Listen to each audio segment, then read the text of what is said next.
In Mutantville, I mean, we'll keep doing it, but I don't want to review black comedies, over-the-top black comedies. I don't want to review trauma light movies. I mean, I don't want to do it. I don't like to watch them on the whole. If I watch something like that, I'll watch Kaufman's stuff. I'll watch Trauma, you know, or Peter Jackson.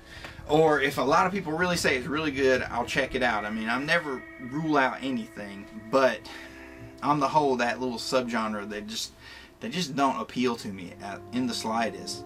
You know, I want to see stuff that's challenging, that's emotionally charged, or just has some real imagination and idea behind it, or just entertains me from beginning to end. So if you can make a black comedy, over the top gore fest that entertains me from beginning to end, I'll give it a shot. My challenge to the fans, the fan community, is just to continue to come together, to support conventions, to continue to share ideas, listen to each other, to continue to communicate, you know, keep trading movies with each other, keep talking to each other about what inspires you,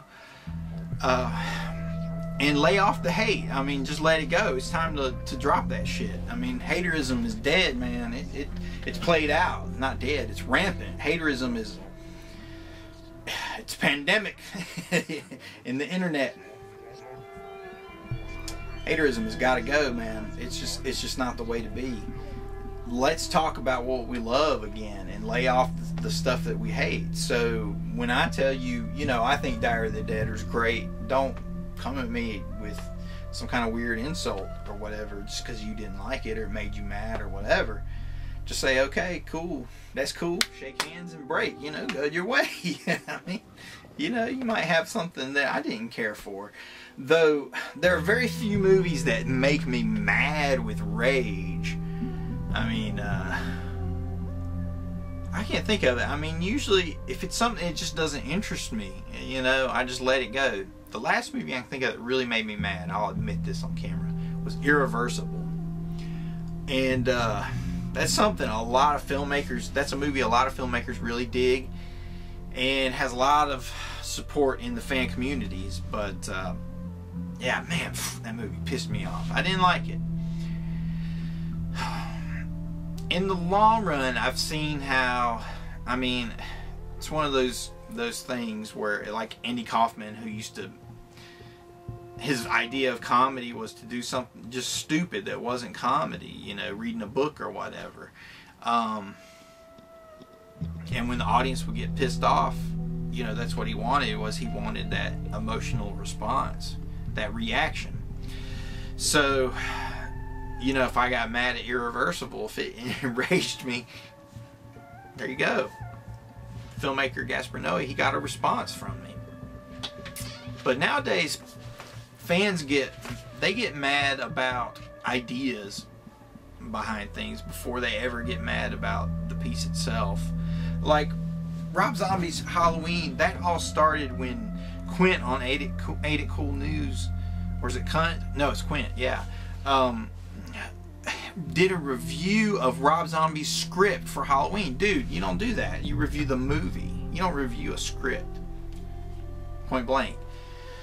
So that started the ball rolling of people just the backlash against Rob Zombie, and it built up all the way into the movie. There were people that went into the movie genuinely wanting to give it a chance. Like, I think the DEADPIT guys wanted to give it a chance, and I know some of my buddies like Aaron Christensen wanted to give it a chance, and they came out mad and they just hated it, man. And those cats, we've never been ill towards each other, called each other shitheads or anything for liking those movies. I'll respect their opinion on it. Hopefully they'll respect mine on it, but definitely disagree. But that's what we need. That's the way we need to be. We need to be able to communicate. Don't hate on each other. Remember what my mentor Rick Davis said. Every movie is somebody's favorite movie, guys. So let's talk about what we love again. If you're a filmmaker, go out there and make something that you love. And if, you know, if really expressing over-the-top gore and black comedy is what you love and you want to, you know, make the best one ever, then do it. Then go out and try it. You know, I'm trying to make horrific horror films with boogeyman running around in them. Just like Stephen King said, the boogeyman's got to take his mask off. You can see it in this Design for Scarecrow at Midnight, where we've got Sawbones in there in the background. You can see it in Ghost. There's a boogeyman there lurking in the window. I mean, that's what I'm trying to do. Michael Sharp is trying to, he's doing the Texas Chainsaw Massacre thing, you know, the Psycho thing, where this is real. This could happen to you. You could just wake up in a guy's basement one day and he's standing over you with a knife, you know, and he's trying to get that kind of visceral response from you. Those kind of movies turn out to be high tension. Or I prefer the alternate, or the original title, which was Switchblade Romance. That's a pretty cool title, but perhaps that is a little too on the nose, if you know what I mean. Thank you, DEADPIT.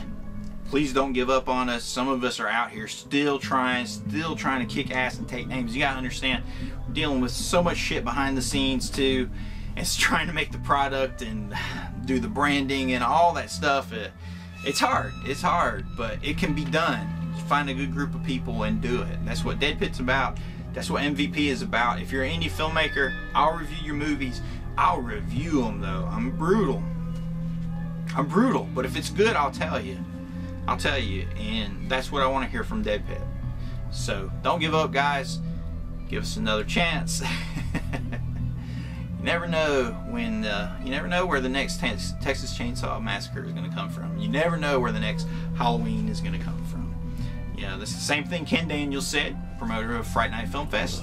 You know, we never know where that next great movie is going to come from, and maybe it'll screen at Fright Night Film Fest, but we'll be there in Kentucky, so maybe it'll play then, maybe it won't. Thanks for watching, guys. This was just a free-form ramble, a lot of things to address. I say keep going, keep trying, but keep the prize in mind. Remember what we're trying to make. This genre was built for us. We're standing on the shoulders of giants. The table has been set for us. Everything is in front of us. We just have to add our course to it and invite the crowds in and feed them. We gotta feed them, and we gotta give them something worth eating. So that means you gotta scare the shit out of people. That's what horror is about. That's what horror is about. Maybe one day, who knows, something really cool might be shot on a flip camera. You never know. Park Chan-wook, who did Old Boy, he's been shooting on his iPhone. The next great movie is just around the corner.